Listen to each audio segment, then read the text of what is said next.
అలాగే ముఖ్యంగా just parting words మా అభిమానులందరికీ నేను సినిమా అంటే నేనేమనుకుంటానంటే సినిమా నేను ఎప్పుడు సినిమాల్లో ఒక హోల్సమ్ సినిమాలు చేయాలని ప్రయత్నం చేస్తాను. ఒకసారి కెమెరామెన్కి నాకు గొడవ అయ్యేది ఖుషీలో, కొన్ని డ్రెస్సులు ఇట్లా వేసుకోకూడదు ఇలా అంటే నేనేంటే నా సినిమాకి అందరూ చిన్నపిల్లలు అందరూ వస్తారు, ఫ్యామిలీస్ వస్తారు, ఇలా ఉండకూడదు. నేను వైలెన్స్ ఎక్కువ పెద్ద సజెస్టివ్గా చెప్తాను వైలెన్స్, కానీ 2 డికేడ్స్ తర్వాత ఈ వైలెన్స్ చాలా మామూలుగా చిన్నపిల్లలు కూడా ఎంజాయ్ చేసే వైలెన్స్ అయిపోయింది. ఇంత అలవాటు అయిపోయింది వైలెన్స్ చూడటం.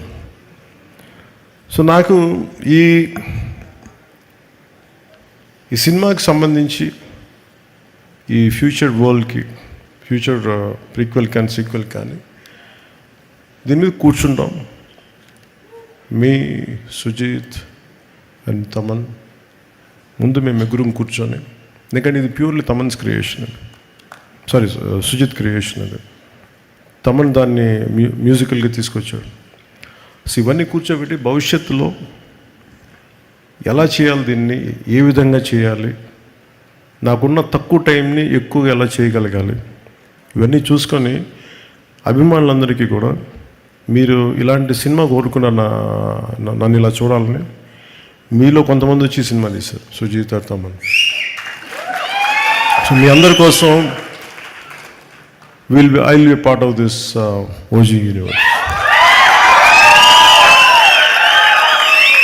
అంటే మొన్న నా కొడుకు అడుగుతున్నాడు Akira, I like Deena, I like Harish Uttaman character, ఎలా బతుకుతాడంటారు. అది సుజిత్కి వదిలేస్తే బతికిచ్చేస్తాడు.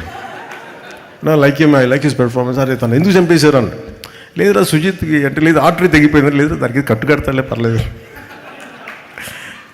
అంటే క్రియేషన్ ఈజ్ సో బ్యూటిఫుల్. లేదు అంటే దాని ముందుకు అదే తీస్తాడు, అతను ఆ క్యారెక్టర్ లేదనుకుంటే. So it's all possible. That's the beauty of creation.